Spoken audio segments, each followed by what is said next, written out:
A vector with a length of exactly 1 unit is known as a unit vector. Our unit vectors begin at the origin and end at a point on the surface of a sphere with radius 1.0 and center at the origin. We can easily calculate a unit vector from any vector by using the normalize function. This function simply divides the vector by its length, resulting in a vector with exactly the same direction as the original one, but with a length of exactly 1.0.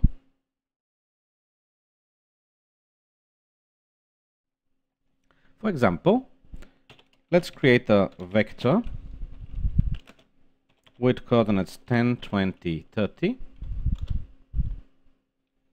and create a unit vector using the normalize function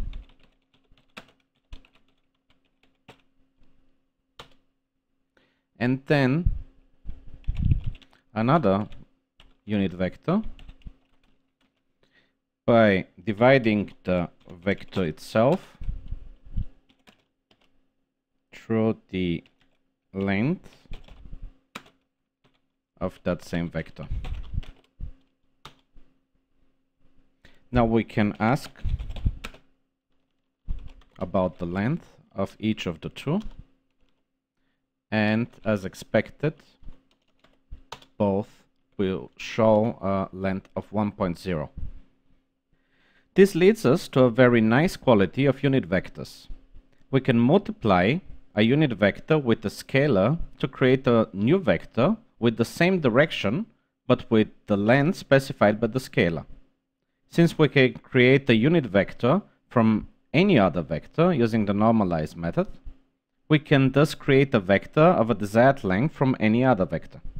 For example, let's say that we have a point helper at coordinates 10, 20, 30.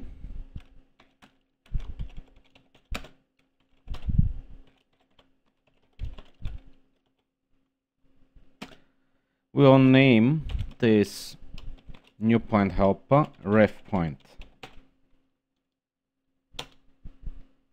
Now let's create a sphere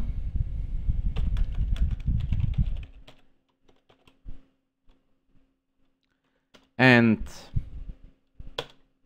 assign a script controller to its position track.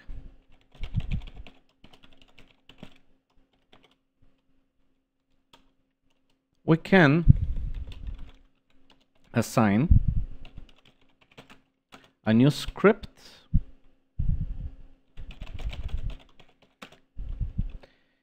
which makes the position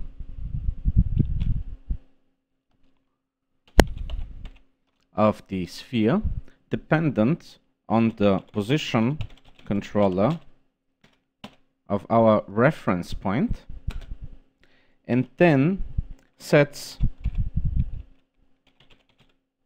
the value of the position track to the normalized